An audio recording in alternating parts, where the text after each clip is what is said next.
Un clin d'œil, quatrième partie, sur le Shalom Bayit. Qu'est-ce que l'amour? Qu'est-ce que aimer?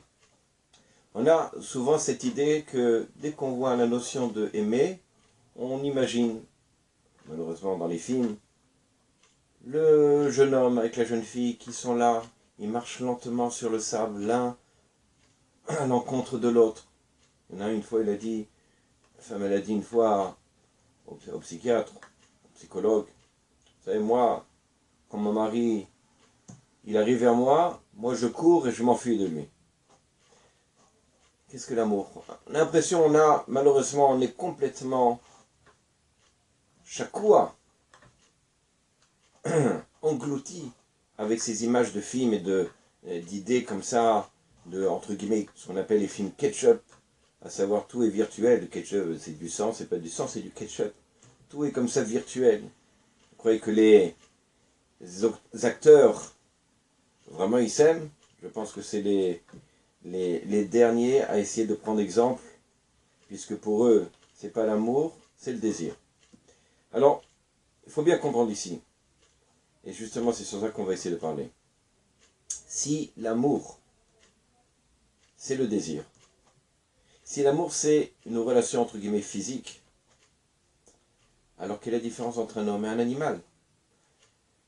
Quelle est la différence entre un chien et une chienne et un homme avec sa femme? Shlomo Amer, elle dit, la différence c'est la neshama. L'homme, une personnalité, et une neshama, une âme. L'animal, il a ce qu'on appelle l'âme physique.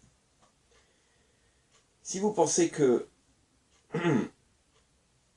exprimer l'amour, c'est exprimer par une relation physique, celui qui pense que aimer, c'est toucher, alors il se trompe complètement. C'est pas ça l'amour. Souvent on a cette expression, non, elle ne me plaît pas, elle n'est pas attirante. Qu'est-ce que ça veut dire? C'est quoi attirante? Attirante au niveau physique. Alors, encore une fois, l'amour n'est pas lié au corps, au physique.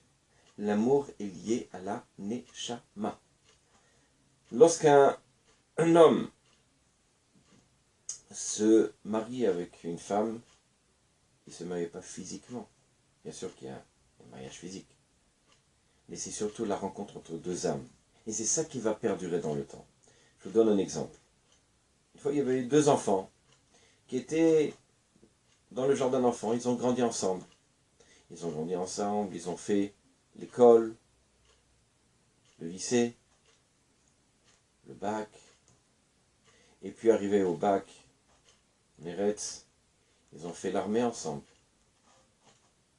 Ils étaient liés, c'était de bons amis. Mais plus restait de temps, plus ce lien devenait important. Et puis ils ont évolué dans les étapes au niveau de l'armée. Ils sont devenus capitaines, généraux. Et puis lorsque il y a eu le moment critique où ils devaient rentrer dans l'action, malheureusement, et que les deux partent en guerre, et que l'un d'eux, en courant, il saute sur une mine, et qu'il crie « Aidez-moi, aidez-moi, je suis en danger !»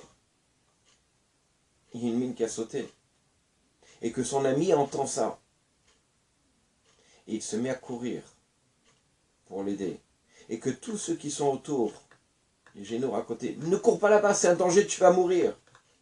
Et qu'est-ce qu'il va le dire, lui? Il crie, il dit, et alors quoi? L'essentiel, c'est que mon ami il puisse vivre. Quel est ce lien-là?